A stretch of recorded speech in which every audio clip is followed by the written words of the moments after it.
Hello and welcome back to the Book of You channel. My name is Shanae Suggs. I am the teacher of the Book of You course and the Book of You series, and I wanted to welcome you to another episode of our astrology series. So last week we actually went through your prenatal solar eclipse in the sign, and this week we're going to go through your prenatal solar eclipse in the house. I'm really excited for you guys to dive into this information because major aha moments for me when I discovered prenatal eclipses and came across this information. So I really hope that it's helpful to you. If you haven't already, definitely hit that subscribe button down below. We're trying to grow this channel to be really big, to help a lot of people. So definitely give us a subscribe, and then make sure you also like the video if you're liking this kind of content. And yeah, let's go ahead and dive into today's presentation. All right, and welcome to part 2 of our prenatal eclipse series and the Astro Talk series. I'm so excited to be bringing you part 2. Again, this is brought to you by the Book of You course. The link for the course is going to be down below. In the course, you're going to learn exactly what you're learning here, but way more in depth. Definitely a lot more eye-opening as well. But I did want to give you guys just that sneak peek so that you know what you're going to be getting. Because I know whenever I hear about a course, it's kind of like, okay, what am I going to get in that? What am I going to learn? What's the value to me? So by doing this Astro Talk series, this is my way of being able to show you guys what you're actually going to gain from it, the ahas, the just realizations that you're going to walk away with, and the understanding of yourself. This is all about being able to embody your whole self and understand and know and love and embrace and accept your whole self. And you can't do that unless you actually study yourself. So anyways, this series is brought to you by my Book of You course. Let's go ahead and dive in. So last week we talked about eclipses in general. So we learned that the prenatal eclipses occurred prior to your birth. There's 2 of them. There's a lunar and a solar eclipse, and that they represent a covenant that you made with God prior to you being born. And then that within that covenant was a lesson that you promised to teach humanity, to teach those around you, and then a lesson, major lessons that you'll need to learn in order to teach that lesson to the world. And that ultimately this lesson that you're teaching is helping to balance out the world. So the best way I like to look at it is anytime an eclipse happens, whether it's a solar eclipse or a lunar eclipse, it's representing something that humanity needs to learn. And so when a child is within the womb of their mother at the time of these eclipses, you think about their genetic blueprint is then being modeled after those major lessons that humanity needs to learn, so that when that child is born, it's almost like they just have this energy about them where everyone they touch, everyone they interact with, everyone who just steps into their presence is somehow learning this lesson. And it's almost like God's way of trying to balance out what is imbalanced in the world.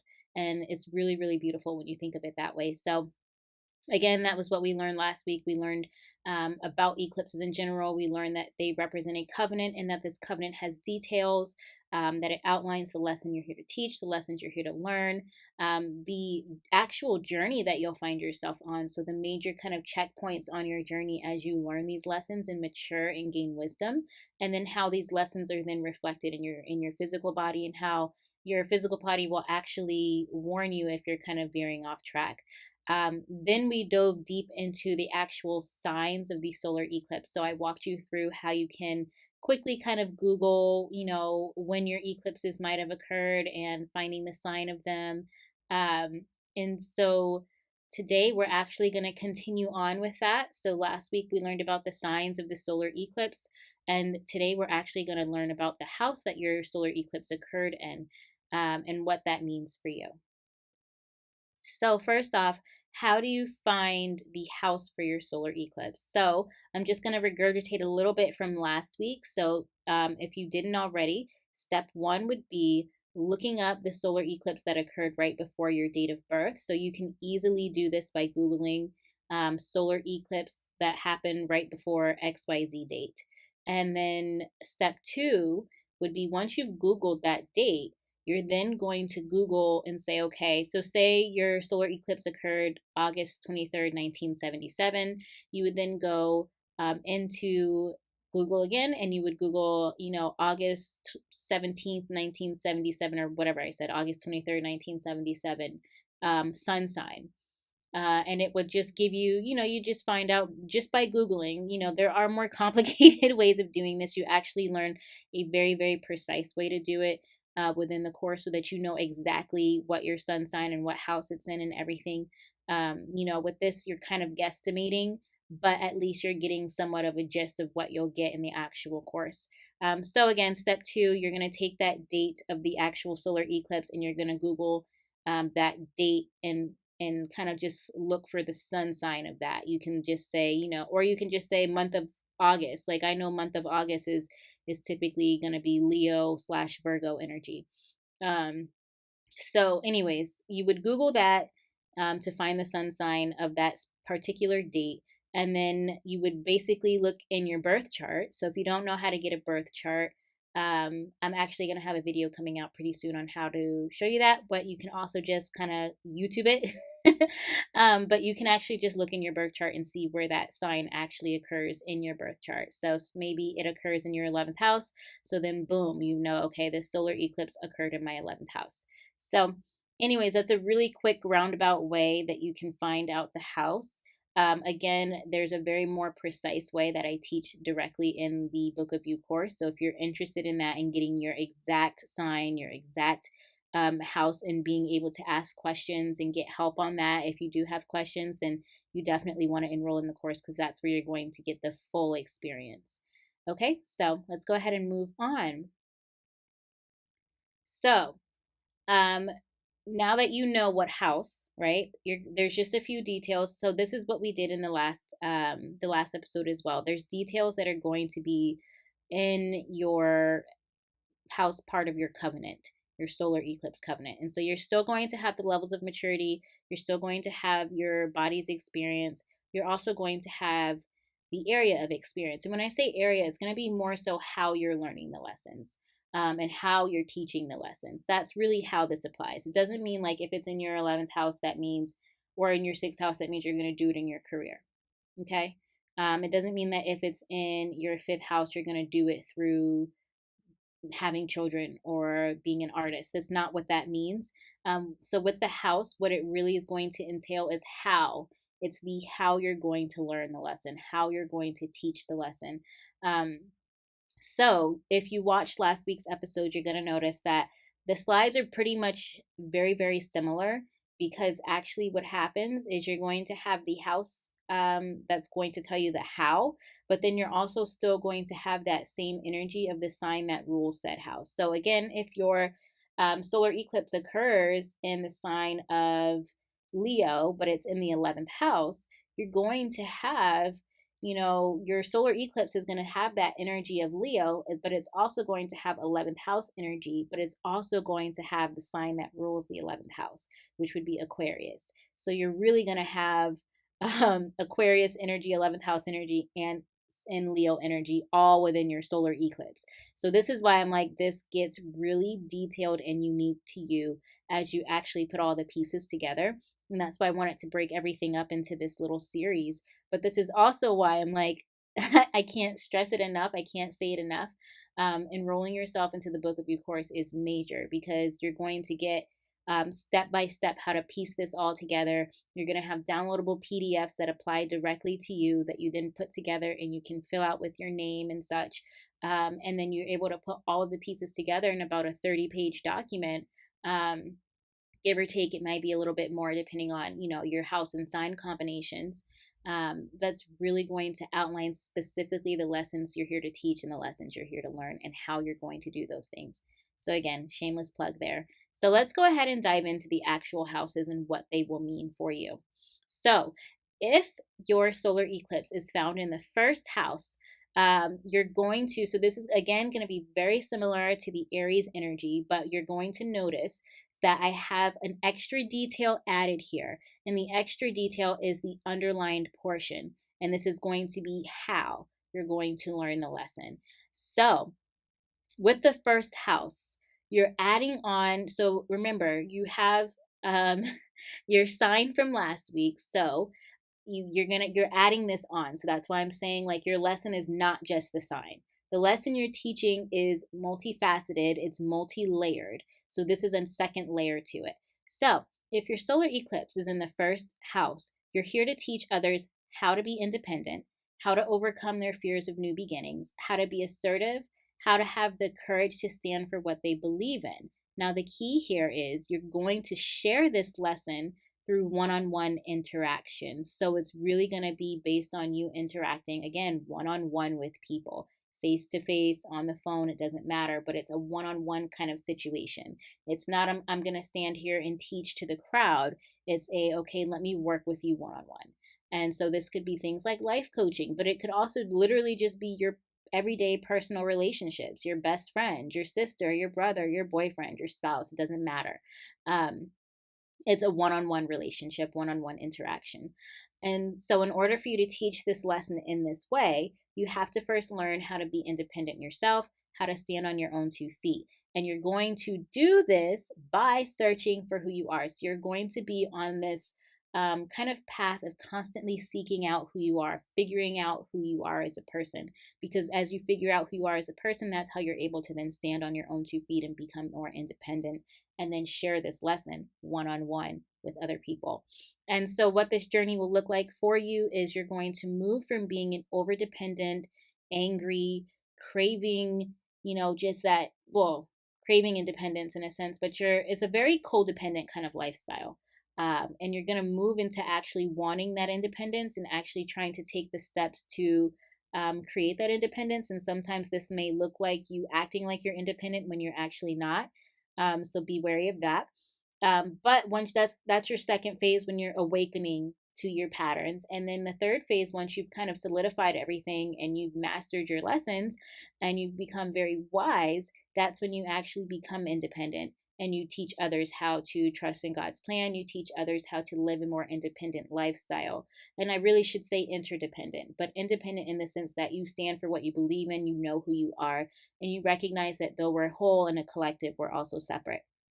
So, how you'll experience this in your body, should you resist the lessons on your path, is through headaches, bumping your head a lot, kind of being that clumsiness kind of thing, lower back pain, and even having issues with your left eye. So, left eye twitching, left eye muscle weakness, different things like that.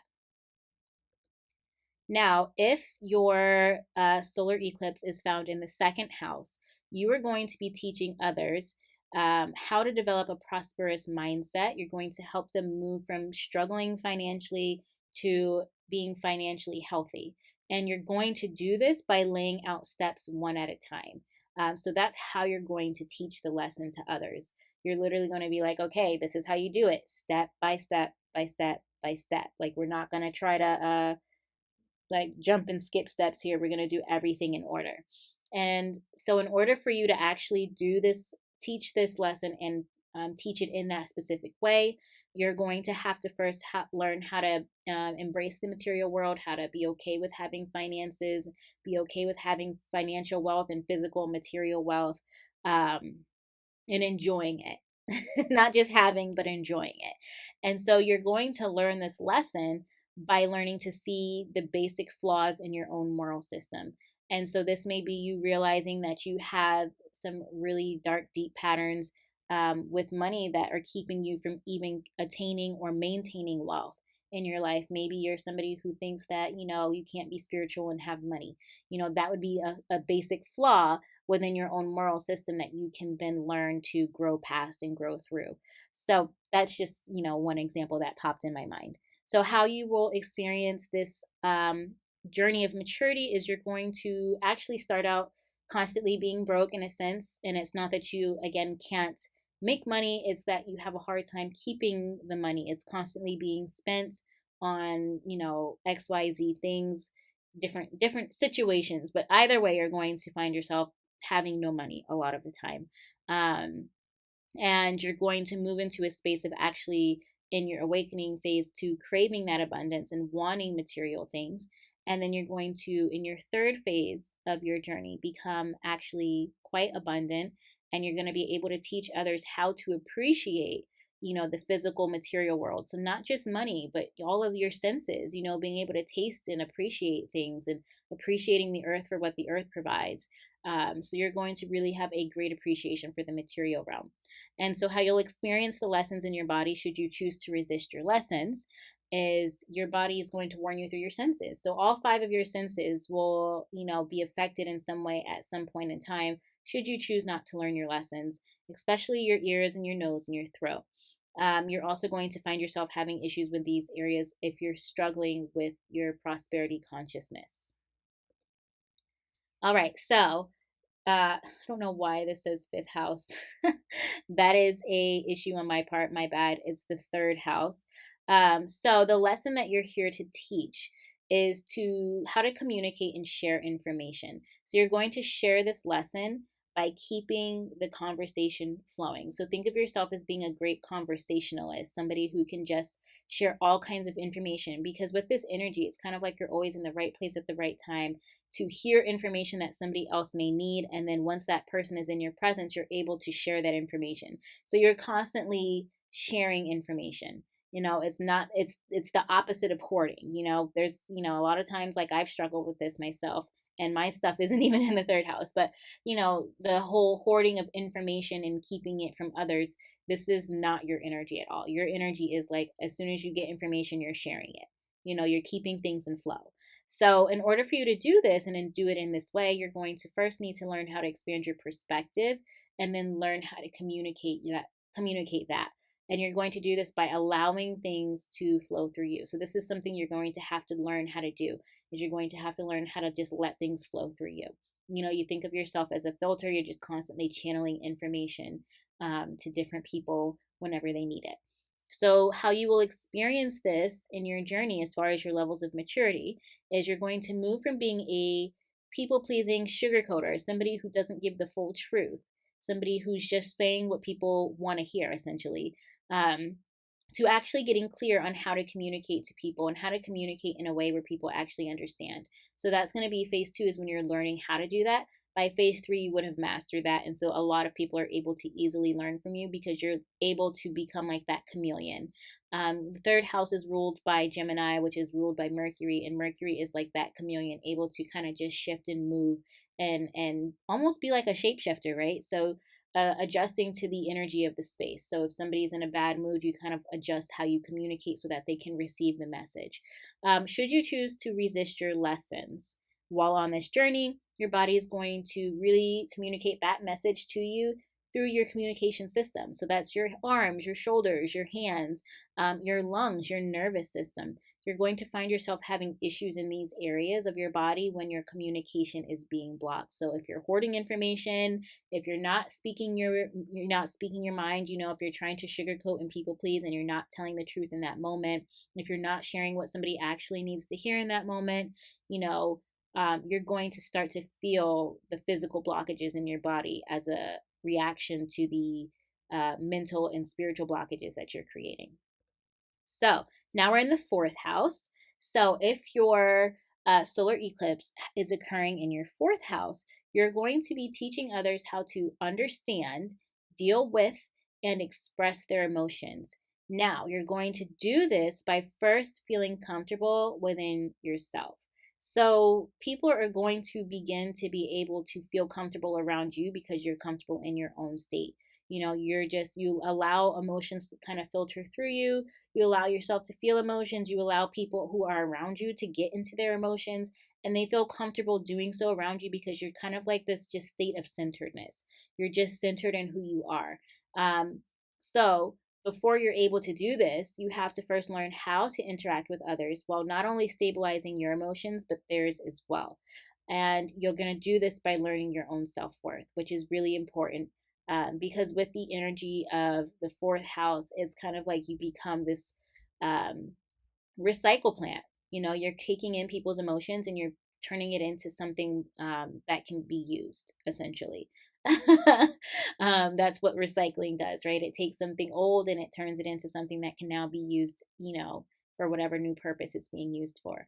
And in order for you to be able to do that, not only for yourself, but for others, you have to have some self esteem and self worth. Otherwise, you're just going to feel like the person that everybody just dumps all their problems on, and that's not a fun feeling to have. So, this is definitely a major lesson you're going to have to learn if you're going to be able to fulfill that promise. So, how this is going to look for you as far as your journey is, as you start out, you're going to definitely be somebody who feels like you're constantly being used, in the sense that people are always wanting to share their emotions with you. They're always wanting to tell you what's going on, tell you their drama, tell you how they feel. And you're just to the point where you're like, I don't want to hear anything else. Nobody cares about my feelings. You don't even know how to deal with your feelings. Let's just say your emotional intelligence is very low. You're very immature emotionally. So that's phase one for you. Moving into phase two, where you're really awakening to your patterns and your gifts and your promises and talents, you're going to learn how to actually nurture yourself. Um, and how to take care of yourself, and how to be in that place of centeredness, how to create that self-worth and self-esteem so that you can help others emotionally, while also being stable within yourself. And when you move into the third phase, where you're into that wisdom and maturity phase, that's when you're really going to be able to help others deal with their emotions, and you're going to help them be able to process them. And you're basically going to become that filter that just filters it out and gives it back to God. You're able to just be that person, be that space, be that container. So, how this is going to look with your body. Should you choose to resist your lessons, your body's going to warn you through your stomach, your uterus, and your pancreas. And you're going to find that you have a lot of issues with water retention. So, you're going to definitely retain a lot of water when you're retaining a lot of emotions. And the cool way to think about this is kind of like your body constantly giving you a big hug. The more water your body is retaining, it's because your cells are literally trying to give you love. So the more you learn to nurture yourself and love yourself and create that self-esteem, you're going to find your body will release that extra water retention. It's going to release it because it's kind of like, okay, you've gotten the message. You need to love yourself. All right, so let's move to the fifth house. Now we're in the fifth house, so I have to make sure I go fix that in the other slide. But anyways, so now in the fifth house, the lesson that you're here to teach others is how to accept love. And you're really going to do this by following your heart, by doing, whatever it is that's on your heart. And that means learning to accept love too, right? So, in order for you to teach others how to accept love, and in order for you to do this by following your heart, in the first place, you have to learn how to love yourself and how to recognize that it is okay to receive love. And you're going to do this by actually learning how to play, how to have fun in life, how to almost play like you're just that inner child. Um, how this is going to look in your actual individual journey is, you're going to begin as an extremely detached, cold person, no warmth to you at all. Your relationships are going to feel cold. People are going to kind of wonder what's wrong with you. Why does it feel like this person doesn't receive my love, right? And why does this person not give out love? You're going to eventually move to a space where you begin to realize things about yourself that's going to lead you to um, wanting to learn how to create from that space, and because it's you, when you create, you're creating from your heart space, you're creating from that space of love. So you're going to kind of move into this phase where you're going to try to learn how to do things out of love, and it's easier to kind of create things first than it is to try to give other people love. Initially, but this will eventually lead you to a space where you're able to not only be creative, but you're able to accept and give love to others, accepting love, receiving from others, and then teaching others how to do the same. So, should you choose to refuse to learn these lessons while on your path, your body is going to mainly warn you through your spine and your heart, because as your spine is connected to your heart in a sense, and your heart is what is the space of vitality, and your spine is kind of what is pulsing all this vitality through your body. um, so you're going to find yourself having issues with these areas when you're refusing to accept love into your life. A big major thing here I want to say again is just knowing that it's okay for you to be loved. Like, you are more than worthy of being loved. You think about fifth house energy, it's ruled by the sign of Leo, which is dealing with the sun. It's this bright look at me energy.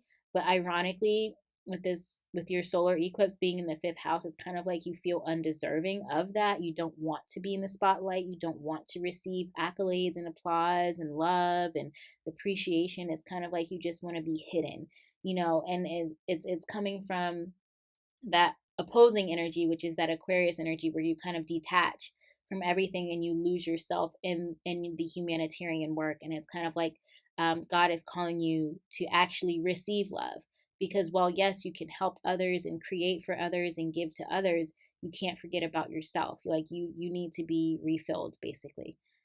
So anyways, just a little tidbit there. Let's go ahead and move into the sixth house. So the sixth house, the lesson that you're going to be teaching others is how to use their logic. And you're going to do this by having clearly defined goals. So you'll think of yourself as somebody who's just great at setting a goal and achieving it.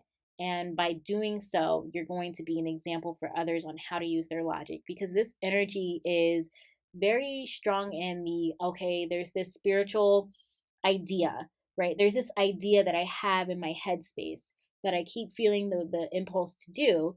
And then this energy is like, okay, now we need to take that and we need to create a plan and we need to have that happen. You know, we need to create goals and steps. We need to break it down and create it in a practical way. That's what this energy is about. So that's why, you know, you're going to teach others how to use their logic, how to use their analytical and practical abilities. And you're going to do it by saying, okay, this is how I live my life. And I live my life by setting goals, you know? Um, and in order for you to do this, in order for you to teach this lesson and to teach it in this way, you're going to have to first learn how to ground yourself and remain balanced. You're going to have to learn how to receive, you know, spiritually and mentally and emotionally, these ideas and different feelings and things that you have, and be able to ground them, you know, how to remain balanced. You don't want to become an airhead, essentially. So you're going to do this by learning how to create habits that are going to serve your best good. So this, you know, examples of this is learning how to create an exercise habit, right? Sixth house, that's the first thing that pops into mind, is taking care of your health, taking care of your body, setting routines, morning routines, nighttime routines, skincare routines, hair care routines, creating rituals and routines and habits in your life that are going to kind of set up a system for you so that you're constantly moving towards whatever goals that you have set. But not only that, they keep you centered. You know, if you're somebody who has your solar eclipse in the sixth house, routines help to keep you centered. They help to keep you moving. You know, when you have no routine in your life and you're just trying to free flow everything, things literally become chaos. Okay. This is like literally the perfect mixture of masculine and feminine energy. But anyway, so um, how you will experience this on your journey. So, moving through the three phases, the three levels of growth, you're going to start out not knowing how to bring the spiritual ideas you have down to earth. That's how you're going to start out. You're going to have all these grand ideas, right? And you're not really going to know how to do them. You might start a lot of things and not completely finish because you didn't really ground it. Understand? So you're going to move from that space into the next phase of learning how to actually use your logical gifts that you have. You have analytical abilities and practical gifts that you have within you that automatically can kick in if you would just let them. So this is kind of the area where the phase where you begin to realize that you have those gifts in the first place and you're learning how to use them. And then as you enter the phase of maturity and wisdom, that's when you kind of hit that space where you've got it together. In a sense, you're every time you get this grand idea, you're able to break it down into the steps necessary and then start executing those steps using the habits that you form and the routines that you create, to keep yourself centered and grounded and knowing that you're working towards this big spiritual ideal, or this idea, I should say, that you have. How this is going to look in your body, should you choose to refuse to learn your lessons, would be through your digestive system, especially your spleen and your large intestine.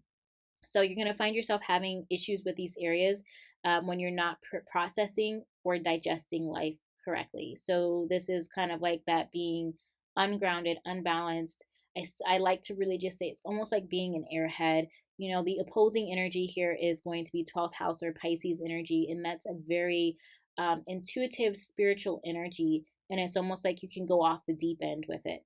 And so when you go off the deep end and you're not taking things in a more practical way, you're not grounding them. It's almost like having electricity flowing through the air. In order for you to use it in your home, it has to be grounded. That's why you have grounders, you know, and your plugs and everything, because otherwise you would get shocked. Things would catch fire. You know, it would be chaos. So you need something to ground that energy. So again, your digestive system is going to be all over the place if you're not able to create that sense of balance within your life. All right, so now we're in the seventh house. So if your solar eclipse is in the seventh house, You are actually here to teach others how to create balance and harmony in their lives. And you're going to do this by easily relating with others. So you're literally going to be like that walking example of what it's like to have great relationships. And it's not just like romantic. It's just partnerships, business relationships, friendships, just relationships with the other people. That's what the seventh house is. It's about the other people. So it's how you're interacting with others. So you're going to really be teaching people how to create balance and harmony in their lives through you having balance and harmony in yours. But in order for you to do this and to do it in this way, you have to first learn how to be balanced and fair in all the areas of your life. And you're going to do this through your close relationships with others. So if your solar eclipse is occurring in your seventh house, you're just going to definitely find yourself in a lot of close relationships, one on one kind of relationships where you're learning a lot of deep lessons regarding this, where you have to learn to be fair. And as you learn to be fair and your relationships begin to become more easy, that's when you'll find that you become that living, walking example for others of how life can be easy for them. So, how this will look for you as far as your levels of maturity on your journey is you're going to actually move from being in the phase one, where you're just jumping from relationship to relationship, no really sense of commitment, relationships are just falling through the roof. And again, this is not just romantic, this is business partnerships as well. This is any kind of friendships, this is any kind of family relationships as well, just these one on one close relationships. So that's kind of how you're going to start out.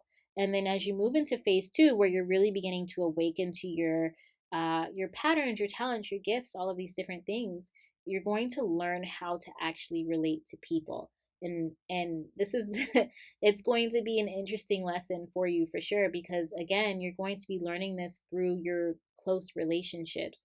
And so, in phase one, it may have been like, okay, well, we got into an argument, so I'm done being their friend, or they said something I don't like, so I just cut them off. Like, you might just be really quick to cut someone off, or to just not be in relationship with them anymore. That's why your relationships are constantly ending very quickly.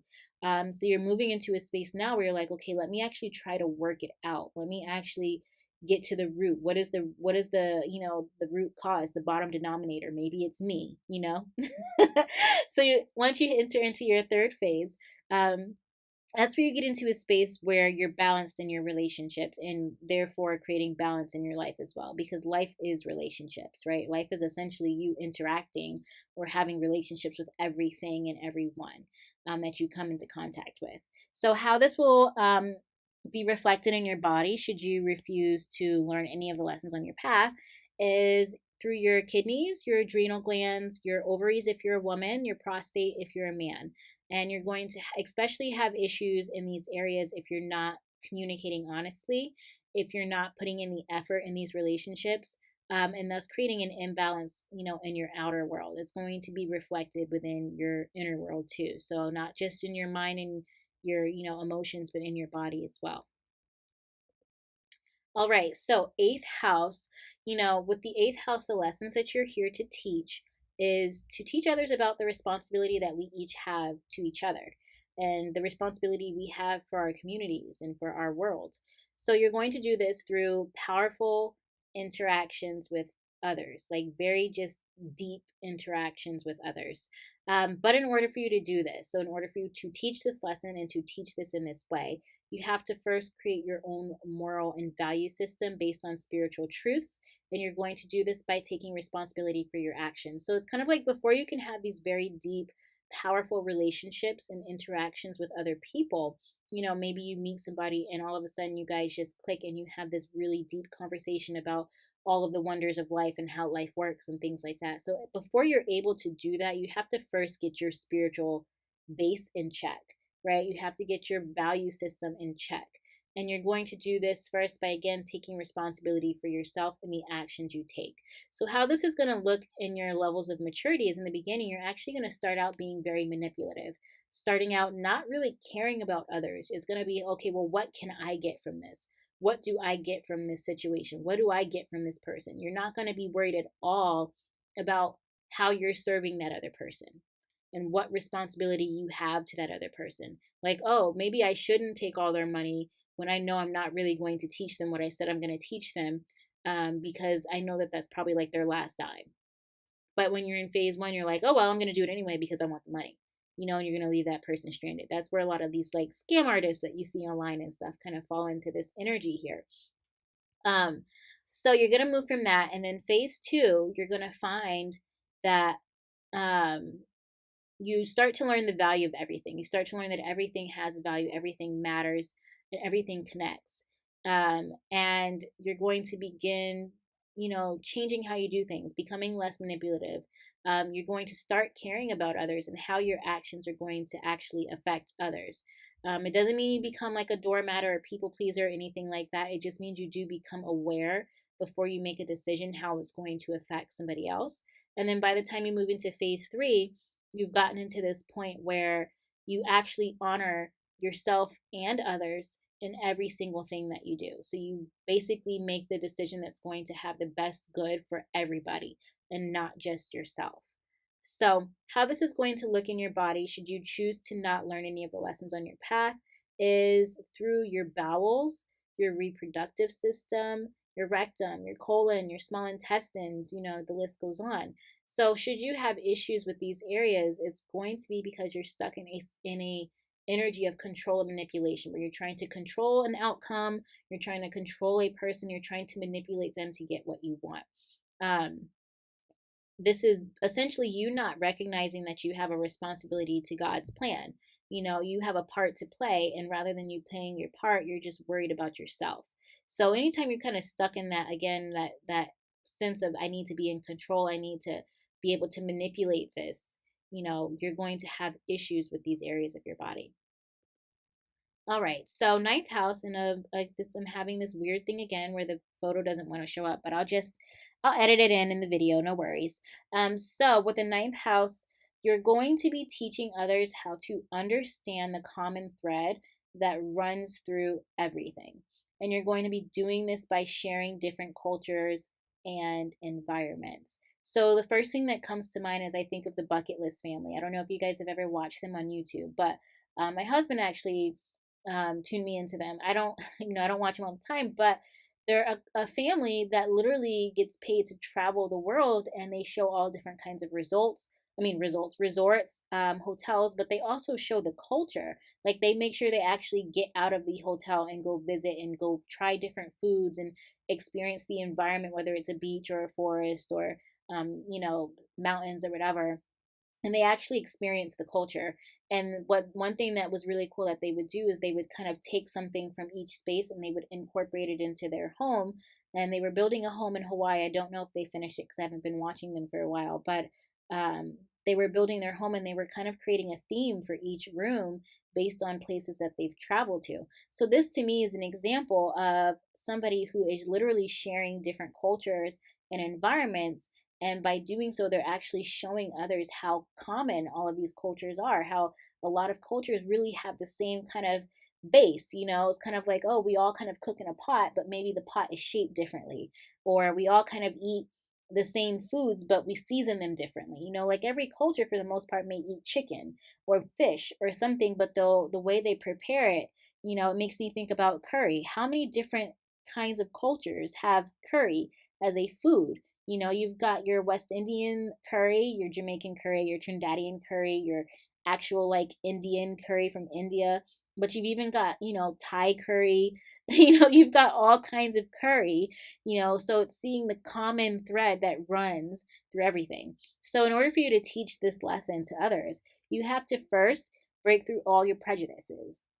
And you have to begin to see the common thread yourself. So you're going to do this by actually expanding your awareness of other cultures and environments. And you may do this through travel. You may end up traveling. I mean, anybody who has this energy may feel that itch to travel and experience. And maybe this doesn't mean you going out of the country, but a lot of the times it does.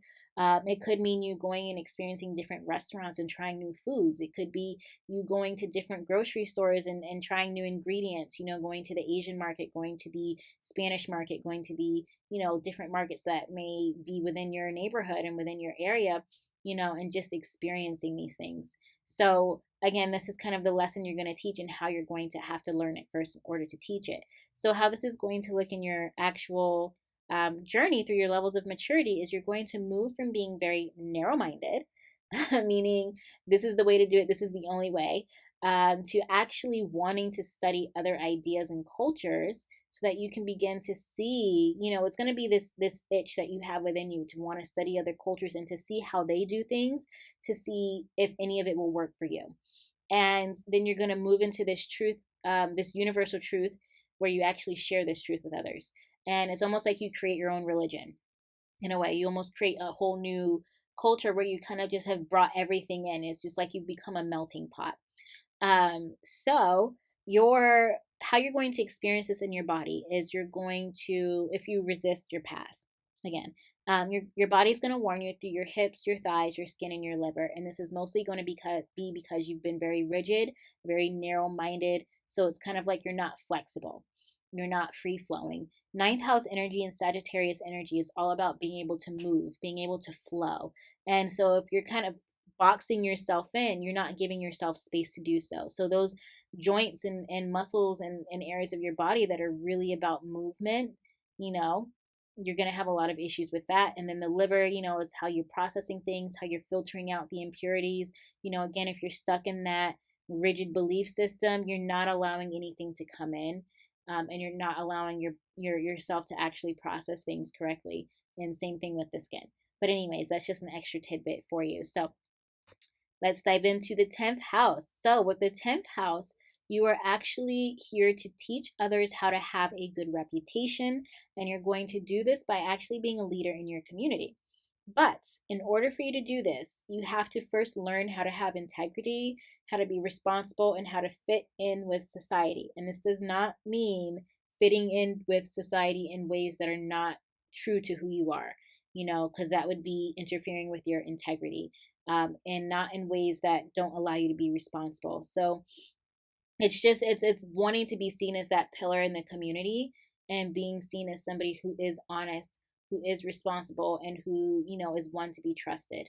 So you're going to do this by learning about your community responsibilities. So first thing I want to say is that this does not mean you're going to be the president or anything like that, although it can mean that. It also doesn't mean that you're going to be in politics. It could be something as simple as you volunteering and being the leader of the PTA, as a parent.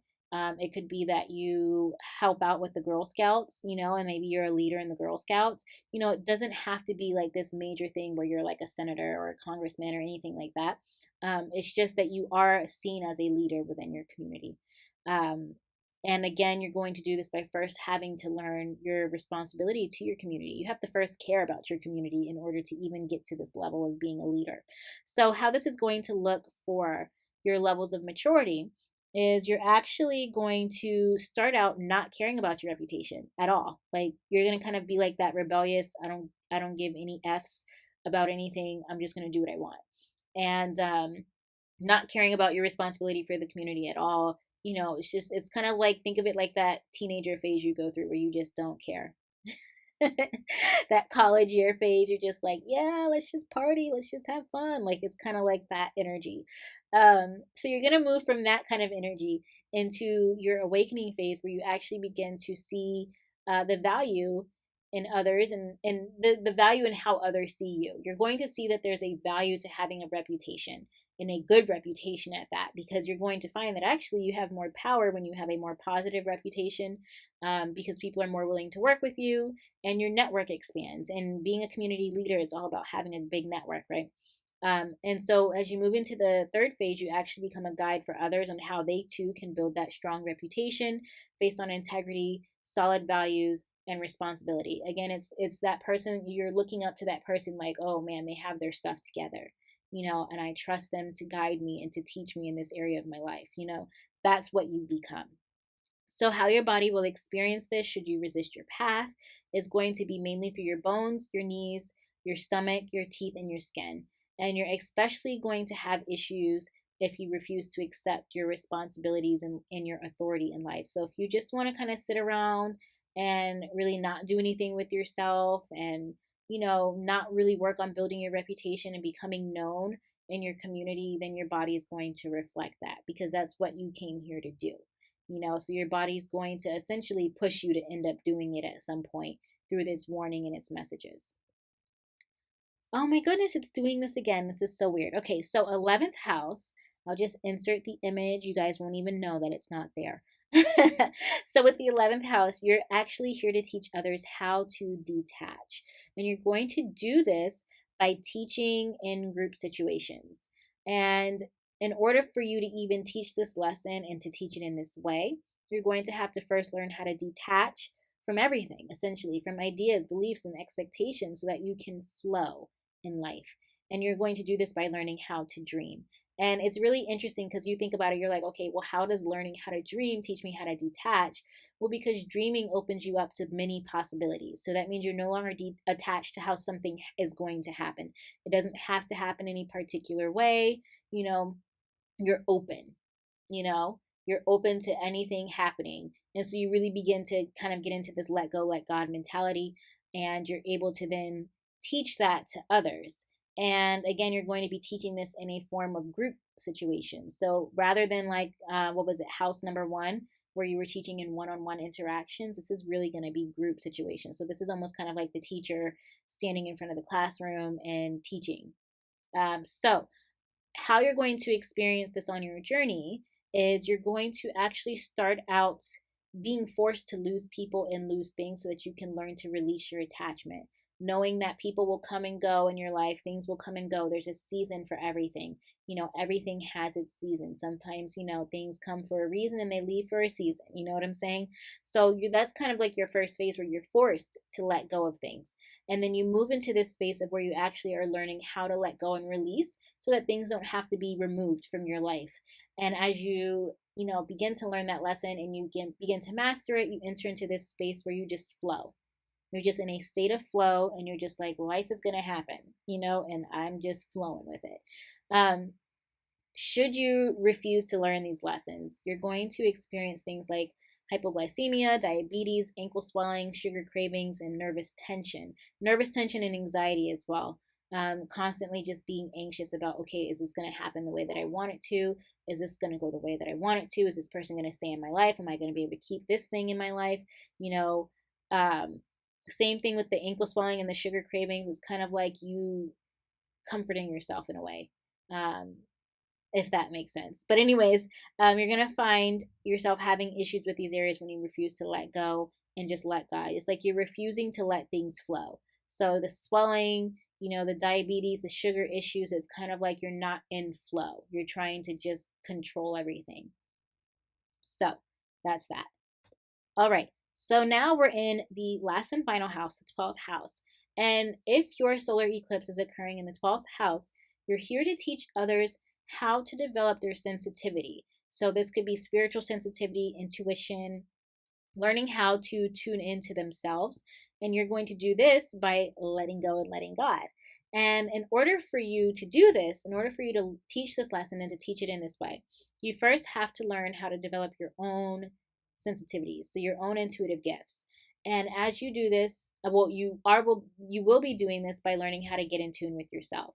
So the first thing again is for you to learn how to get in tune with yourself so you can develop your own intuition and develop your own spiritual discernment.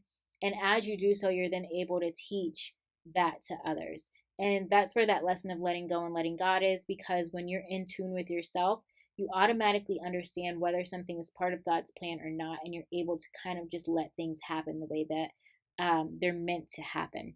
So, how this is going to be reflected in your life is you're actually going to start out being very critical, very analytical, constantly needing to nitpick everything and critique everything. And you're going to move into a space where you actually learn how to communicate more sensitively. So, what I want to say about this is because the opposing energy here is going to be the sixth house energy or Virgo energy, and it's that energy of being able to find everything that's wrong in the world, with a person, with a project, with food. You know, this doesn't taste right. You know, this doesn't feel right. It's being able to communicate that in a way where you're not going to hurt the other person, basically. Like you're learning how to communicate that so that that person actually receives it and they're able to, you know, correct themselves. It's a loving correction, right? And so it's learning how to use your intuitive gifts um, in a way that is more practical, because you already have that analytical energy there because you have that opposing sixth house energy. And so the opposing energy is what you already have. So you're really learning to develop, your softer side.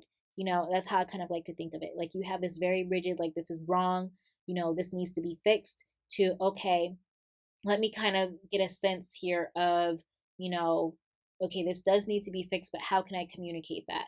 How can I communicate it in a way where I kind of nurture this person and or nurture the situation or whatever the case is, so that, it doesn't blow up in my face for one, and so that that person actually receives it.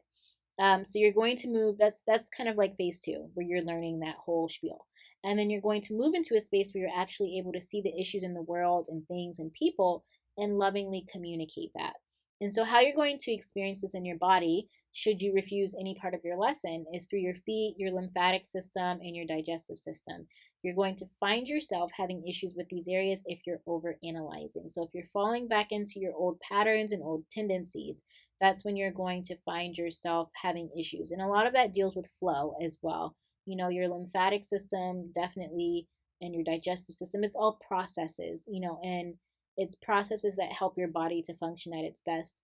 And again, it's kind of like if you're just constantly finding things that are wrong and you're getting so stuck in the small picture, you're not zooming out and seeing the bigger picture, you're just kind of stuck. So essentially, those are some of the issues that you'll have with this 12th house energy. All right, so you've made it to the end of the presentation. Now what? So first off, like this video if you haven't already, and definitely subscribe if you have not already, because hello, there's more of these videos coming your way. And let me know below what sign, for one, that your solar eclipse was in, and what house, and if it resonated with you. Also, again, like I said, be sure to hit the like button and subscribe. And know that in the next episode we're actually going to be getting into the second half of the eclipses. So we're going to actually start diving into your lunar eclipse, which is going to be this specific lesson that you'll need to learn. It's an added lesson. Your solar eclipse was already,